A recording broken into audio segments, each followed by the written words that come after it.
الحمد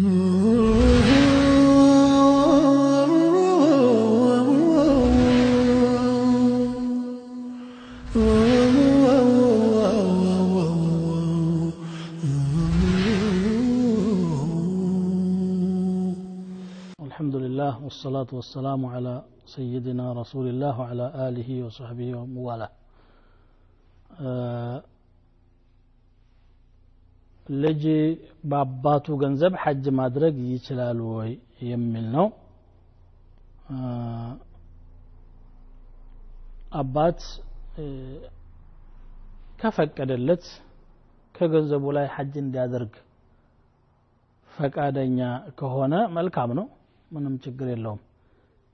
ያለ ፈቃዱ ከሆነ ግን ልጅ በአባቱ ገንዘብ ላይ ተሰሩፍ ማድረግ ስለማይችል አይፈቀድለትም ነው ምንለው እዚህ ሌላው ጠያቂ ምን ይላል በየአመቱ ሐጅ ላደርግ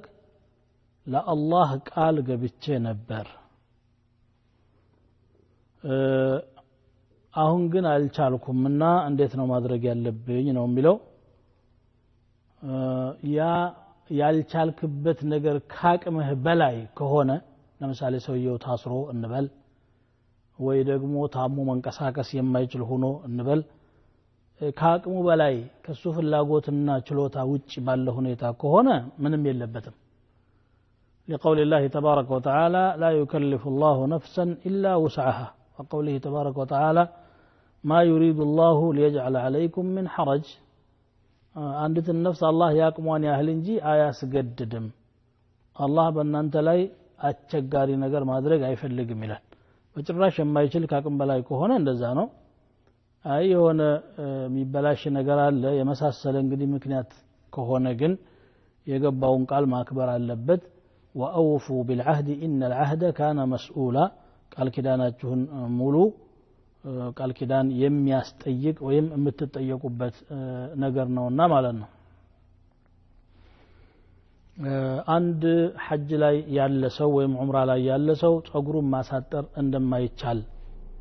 የታወቀ ቢሆንም ሰውየው ግን ባለማወቅ ጸጉሩን አሳጠረ ይሄ እንዴት ይታያል ነው የሚለው ይሄ አለማወቅ ለሱ ዑዝር አይሆንለትም ማወቅ አለበት መጀመሪያ ኢባዳዎችን በነሲብ በግምት አይደለም ማድረግ ያለብን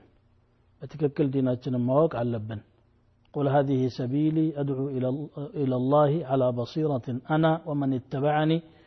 وسبحان الله وما أنا من المشركين بلاتشو يجيني من قرنات ودى الله تعالى لهن بقلت اوقت لا يهوني بصيرة مالت ما وق مالنو أني نتكتلوني من دزينات جولال قل هل يستوي الذين يعلمون والذين لا يعلمون على ما وق عذرا يهونهم منا ياو دم يوجب بتال والله أعلم نوم من له ሌላው አንዳንድ ጊዜ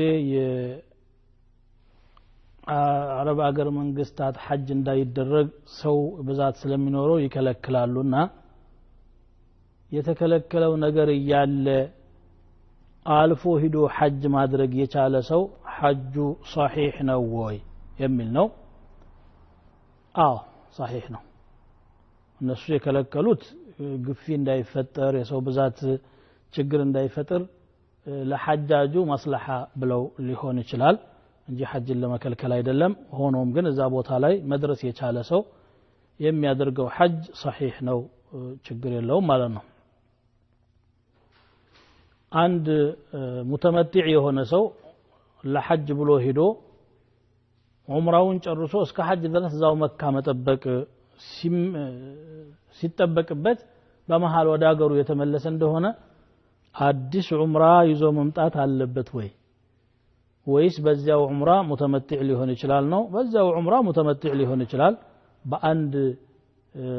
የሐጅ ወር ውስጥ ዑምራና ሐጅ ማድረግ ነው ተመቱዕ የሚያስብለው ነገር ግን ሌላ ዑምራ ይዞ ቢመጣ ደግሞ ተጨማሪ ትርፍ ነው ያገኘው ኸይር ነው የሰራው ምንም ችግር የለውም ሌላው ጥያቄ ምንድነው ሐጅ የሚያረግ ሰው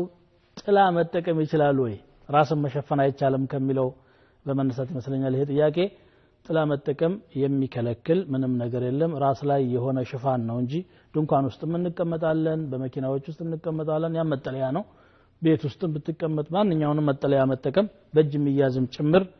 የሚከለክል አንዳችም ነገር የለም وصلى الله وسلم وبارك على نبينا محمد وعلى آله وصحبه